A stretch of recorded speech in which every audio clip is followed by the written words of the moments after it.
한 달에 수백만 원씩 병원에 지출되는 상황이 생기는 거죠. 그렇다고 그 지출이 단기간에 끝나는 것도 아닙니다. 몇 개월, 길게는 몇 년씩 이어지게 되죠. 결국에는 생활비를 카드 돌려막기로 메우게 되었고 결국 5천만 원 넘는 채무가 쌓여서 회생을 고민하다가 오신 분이었어요. 그 이전에는 건전했던 가족의 재정이 어느 순간 바닥을 드러나기 시작하고 부족한 현금은 결국 카드 돌려막기나 대출, 사금융으로 이어지게 되는데요. 순식간에 법적으로 파산을 고려해야 되는 상황까지 내몰리는 것이죠. 이런 상황을 두고 결코 개인의 재무관리 부족만을 탓할 순 없어요. 그럼 왜 간병을 하게 되면 이처럼 재정적으로 무너져 버리는 걸까요?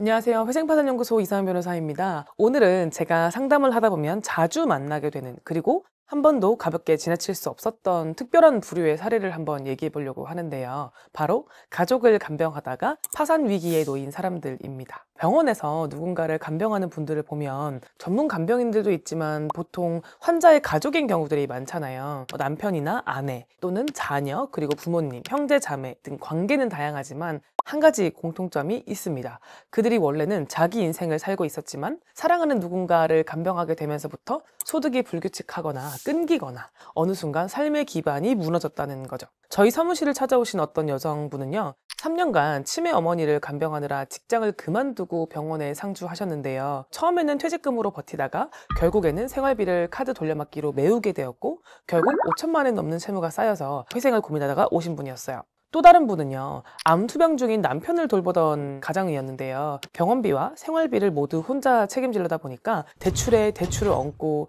어느 순간 이자만 감당하기도 어려워져서 연체 늪에 빠져버린 분이었어요. 그럼 왜 간병을 하게 되면 이처럼 재정적으로 무너져 버리는 걸까요? 무엇보다도 간병은 간병인의 시간과 노동을 압도적으로 요구하기 때문인데요. 24시간 병원에 상주해야 되거나 낮밤 없이 환자를 돌봐야 하는 경우가 많거든요. 이로 인해서 평소에 하던 일을 그만둘 수밖에 없고 한 달, 두 달, 세 달 이렇게 지나면서 고정 수입이 완전히 끊기게 되기도 하죠. 간병이라는 거는 누군가 하기는 해야 되는 일이긴 한데 그 노동을 대신해줄 시스템이나 비용이 턱없이 부족한 게 현실입니다. 대부분의 가족 중에 누군가가 본인의 삶을 중단하고 이걸 맡게 되잖아요. 문제는 간병이 끝난다고 해서 바로 원래 하던 일로 복직할 수 있거나 또는 다시 바로 경제활동을 재개할 수 있는 게 아니라는 점인데요. 장기간 사회에서 이탈한 상태가 되어버리고 그 사이에 쌓인 빚과 이자가 감당할 수 없는 수준이 되어버리기도 하죠.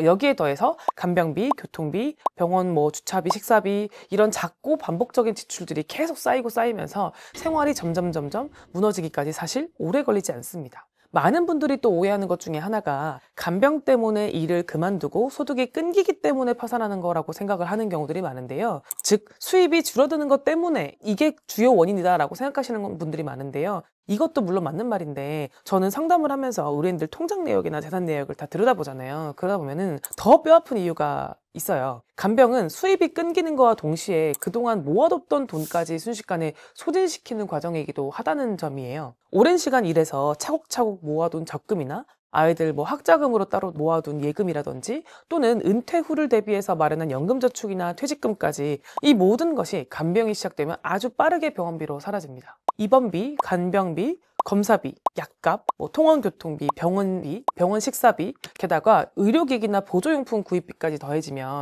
한 달에 수백만 원씩 병원에 지출되는 상황이 생기는 거죠. 그렇다고 그 지출이 단기간에 끝나는 것도 아닙니다. 몇 개월, 길게는 몇 년씩 이어지게 되죠.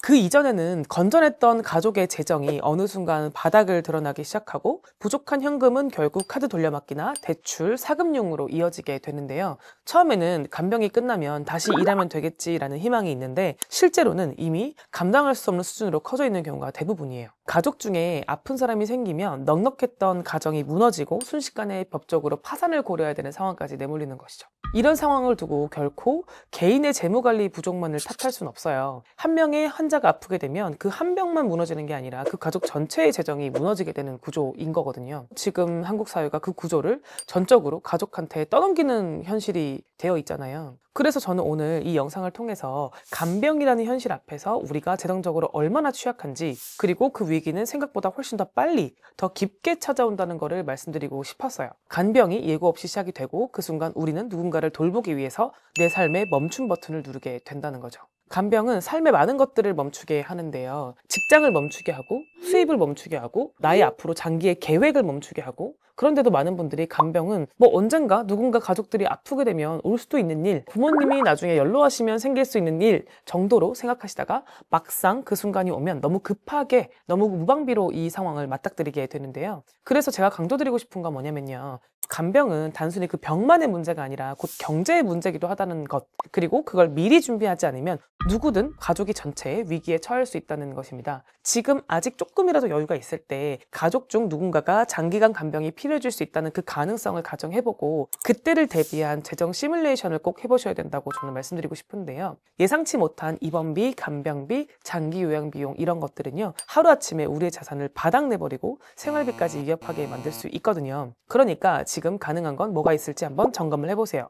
누군가 환자를 돌보는 기간 동안 수입의 공백을 메꿔줄 수 있는 충분한 비상자금이 있는지, 그리고 지출 구조를 조금 더 간소화할 여지는 없는지, 누군가를 돌보게 됐을 때 가족 안에서 역할을 어떻게 나눌 수 있는지 조금 번거롭고 또 불편하고 부담스러울 수도 있는데 이런 시뮬레이션이 막상 위기가 닥쳤을 때 삶의 전체를 구할 수 있는 기반이 될 수 있어요. 그리고 만약 이런 위기가 시작이 되었고 모든 준비가 부족했다면 그 자체를 너무 자책하지 않으셨으면 합니다. 그건 단순히 개인의 준비 문제가 아니라 우리 사회가 같이 개인과 함께 부담해야 될 거를 이 개인에게 너무 많은 돌봄 책임을 지우고 있다는 구조의 문제이기도 하니까요. 그럴 때는 법적으로 채무를 조정하거나 또는 지나치게 부풀어버린 부채 구조를 다시 정리할 수 있는 제도가 존재하기 때문에 이런 부분도 같이 알아보시면 좋겠고요. 누군가를 간병하다가 생긴 빚 자체가 사치나 도박의 결과가 아니라 사랑과 또는 책임의 무게였던 만큼 법적으로도 충분히 다시 정비할 수 있는 길이 있으니까요. 중요한 건 너무 늦지 않게 돌아보는 것입니다.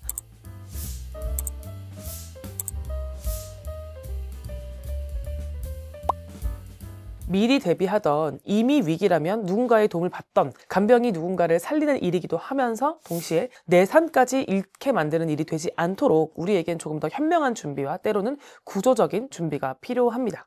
지금까지 회생파산연구소 이서연 변호사였습니다. 감사합니다.